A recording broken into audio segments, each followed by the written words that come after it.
bueno, Benito, entonces se replegaron a Continente y después ¿cómo siguen las operaciones del grupo 3 de Casa? Bueno, vamos, la verdad que no solo hubo un repliegue, después la flota quedó como con una idea de preservarla por el tema con Chile, esto es lo que se dice después, y por supuesto ya no había oportunidad de salir nuevamente, porque ahí sí, los submarinos iban a estar esperándola. Y de todos modos, el grupo aéreo se despegó del portaaviones, hicimos una especie de allanamiento logístico en la base Espora, en Bahía Blanca, y nosotros con los 8 aviones y los 12 pilotos que habíamos juntado nos fuimos a la base aeronaval de Río Grande, donde había una gran concentración de aeronaves. Ahí estaban los superestandard, había un grupo de Dagger de la Fuerza Aérea, el grupo 6 de Tandil, y también estaban los aviones de apoyo logístico de la Armada y estaban los aviones exploradores. Los trackers en sí se fueron a Río Gallegos. Sí. Y en realidad había 3 bases armadas que fueron las que desplegaron los ataques después, cuando empezó el desembarco el 20 de mayo. Era la de Río Grande, en la isla de Tierra del Fuego, y después Río Gallegos y San Julián en Santa Cruz.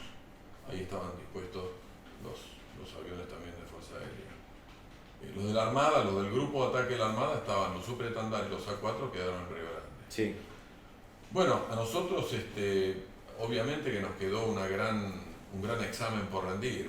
Queríamos ver cómo nos podía ir. Teníamos una configuración que era salir con 6 aviones y 6 bombas cada uno, 36 bombas para tirarlas rasante en reguero. Eran bombas de 500 libras con cola frenada. Era un tema absolutamente profesional y de táctica naval que no lo tenía nadie excepto nosotros en ese momento.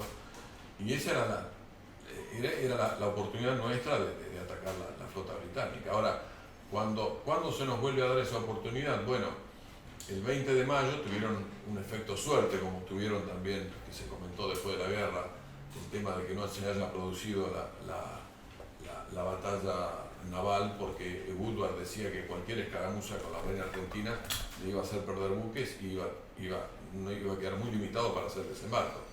La otra gran suerte fue cuando eligen la fecha de desembarco, que es el 20 de mayo, que hay niebla por un día y medio, y muchos infantes y muchas tropas británicas descendieron directamente sin mojarse los pies.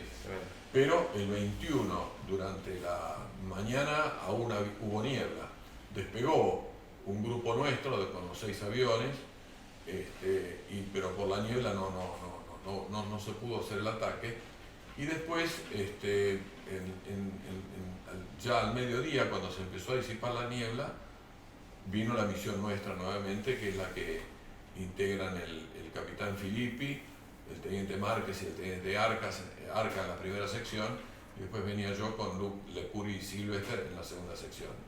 En realidad, el plan era salir con los 6 aviones, y ya ahí tuvimos algunos inconvenientes porque no podíamos conseguir turno con el avión tanque de reaprovisionamiento, porque estaban muy demandados. Empezaron las oleadas de San Julián y de Gallegos de A4 a ir hacia el Golfo, hacia el Estrecho. Entonces tuvimos que tomar una decisión. Enseguida dijimos, bueno, la misión de ustedes va a ser mañana. Dijimos, no, la misión es hoy. Bueno, entonces no va a haber tanque, bajamos 2 bombas, salimos con 4 bombas. Sabíamos que íbamos a tener una navegación tipo punto a punto, llegar, hacer el ataque y volver, y ahí iba a ser un poco marginal, pero bueno, esa era la determinación que teníamos de seguir. Tremendo. Así que cuando fuimos a cabecera, nos habían dado 2 equipos BLF Omega, que justo estaban en 2 aviones de la segunda sección, en el mío y en el de Sylvester.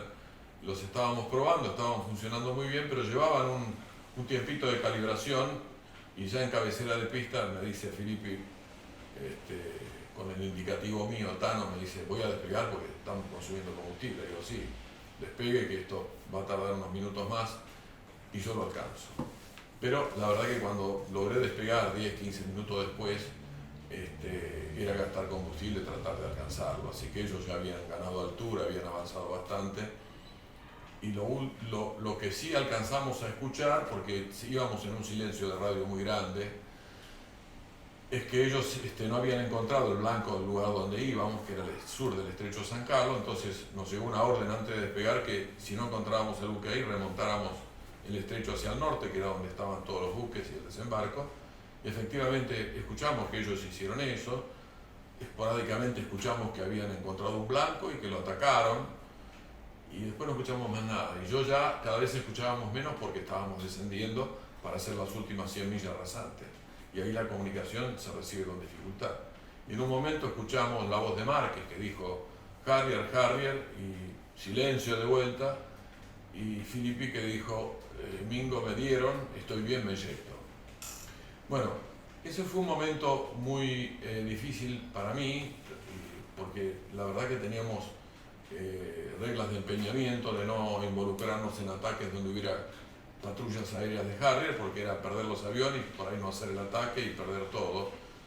Pero yo le dije a los numerales, yo sigo, y ellos me dijeron yo también, y seguimos. Porque no, es como cuando uno dice, bueno, siempre me preguntaron la consideración respecto a ir al combate, sabiendo que hay riesgo y demás, pero la verdad que para nosotros no era así.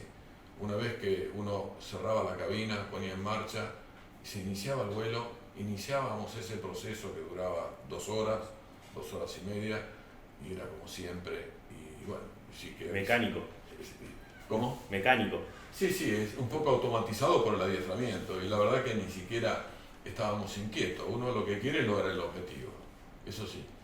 Y ahí fue que remontamos el estrecho recostado sobre los acantilados de la isla Gran Malvina, Soledad, porque pensamos que a ellos los habían detectado por ir por el medio del estrecho, porque no había obstáculos como los habíamos visto en la carta, sino que eran unos islotes muy chatos, y obviamente pensamos eso. Por eso yo me recosté, separé los aviones ya para el ataque, y digo, el primer buque que encontremos lo atacamos. Y bueno, llegamos a la bahía Ruiz Puente, donde fue el ataque de ellos, y encontramos también el mismo buque, lo supimos después, en el medio de la bahía, y ahí fue donde nosotros nos metimos en el estrecho y empezó el fuego de los demás buques, misiles, cañones, pero bueno, teníamos la ventaja que nos tiraban cruzados. De frente solo teníamos nuestro buque, que después nos enteramos que estaba ya medio indefenso por el efecto de las bombas de la primera sección, y pudimos hacer nuestros lanzamientos en reguero, que son muy graves para el buque en sí, porque son bombas que van cayendo de atrás para adelante y explotan, y alguna pega, ¿no? Y que yo me acuerdo que en un momento, cuando quise hacer el escape, invertí el avión porque había que trepar a 200 pies para que se armen las escoletas, y cuando hice el escape pude girar y mirar el buque en sí, estaba tapado de explosiones, por ya las bombas de Lecur y Silvestre que estaba lanzando también. Es más, Silvestre reconoce haber lanzado sobre una bola de fuego y humo negro, ¿no? Porque hubo una bomba del segundo avión, del teniente Lecur, que explotó en la popa, y bueno, después explicado por el comandante, pero tuvimos la suerte de conocer, esa bomba explotó en los tanques de combustible abajo y fue determinante para la bomba. Es decir, nuestro segundo ataque fue más tranquilo, no tuvimos los Harrier, pudimos hacer bastante bien los regueros y fue bastante decisivo para el final de la Arden, ¿no? Si bien la primera sección había ya impactado 2 bombas sobre la superficie del buque, pero evidentemente con la destrucción de la superestructura y no el daño debajo de la cubierta. Ahí sí, después de nuestro ataque, este buque tiene un incendio muy descontrolado, se escora, pero le da tiempo a evacuar la tripulación al comandante y los heridos, y se hunde a la madrugada siguiente. Ese fue el final de la Arden, pero para nosotros también fue haber rendido el examen ese que teníamos preparado de los 6 aviones, ya no con 6 bombas sino con 4, y sacar la probabilidad que teníamos. Y esto nos hace pensar, y me hizo pensar a mí cuando yo después escribí el libro, que hubiésemos tenido esta posibilidad si hacíamos el ataque contra el Invencible el 1 y el 2 de mayo. ¿Por eso son 5 días decisivos? Los 5 días de Porque hemos concentrado en esos 5 días, sucede lo más importante, tanto de la negociación como la entrada en el conflicto, que se vuelve irreversible. Porque, ¿qué ocurre? el 1 y 2 de mayo sucede este avance de la flota sobre la flota británica, pero en el repliegue hunden el Belgrano. El Belgrano ocupa todo el día 3 de mayo, casi no se habla de esto que contó José Enrique, porque no quedó espacio para hablar de que había una negociación. Y el 4 de mayo sucede lo que dijo también José Enrique, es la aparición de una sorpresa tecnológica de la guerra, que era el avión misilístico. Claro, El avión que lanza los misiles y se va fuera del alcance de la defensa de los buques, guiado por un explorador, y que fue muy efectivo, pero bueno, no teníamos todos los misiles. Se hizo un ataque sobre el Sheffield, que fue efectivo, con 2 misiles, otro sobre el Atlantic Conveyor, muy importante porque era un buque que traía mucha logística para la gente que había desembarcado, que no la tuvo después, sobre todo la movilidad, porque venía cargado de helicópteros. Y después el último es la famosa misión al Invencible, con los 4 aviones de Fuerza Aérea, los 2 superestándares y el último misil. Que bueno, es para contarlo en otro momento, pero es conocida la historia. En el caso de nuestra escuadrilla, tuvimos la gran satisfacción de probar este sistema. Pero ¿qué ocurre? Hubo otra misión el día 23 y bueno, yo no sé, lo asumimos, pero claro, los 3 primeros fueron derribados. Finalmente lo que ocurrió, me olvidé de contarlo, es que el capitán Filippi se eyectó, cayó sobre el agua, hizo una supervivencia de casi 3 días y fue recogido por un granjero que lo llevó a su casa, lo atendió y después se hicieron muy amigos de toda la vida y lo llamaron a Puerto Argentino para que lo recogieran. El teniente Márquez, por una ráfaga de cañones que iba en el centro del avión tratando de defenderse, explotó y falleció. Y el teniente Arca también no le salió el misil al avión que lo atacó con cañones, le dañó muchísimo una de las alas o las 2, perdió combustible y se dirigió a Puerto Argentino porque ya no llegaba al continente y ahí se eyectó y fue recogido sobre la bahía por un helicóptero del ejército. Nosotros no tuvimos eso, tuvimos mucho fuego de otros buques que felizmente no nos dieron, pero los 2 aviones que vinieron detrás mío quedaron con muchas averías por las esquirlas de las bombas, que afortunadamente ninguna provocó una pérdida de combustible. Claro. ¿Por qué? Porque si no, al regreso, que fue muy marginal, tuvimos que trepar ya sobre la isla Gran Soledad, cuando había que trepar mucho más lejos por el tema de los misiles Hilar de los buques. Trepamos ahí cruzando los dedos que no nos ocurriera nada, porque si había algún buque en ese sector que nos tirara los misiles Hilar, éramos tiro al pichón. Pero si no trepábamos ahí no llegábamos. Impresionante. Bueno, esto es para otro capítulo, la historia de la tercera, pero por ejemplo el día 23 ya no pudieron salir con 6 aviones.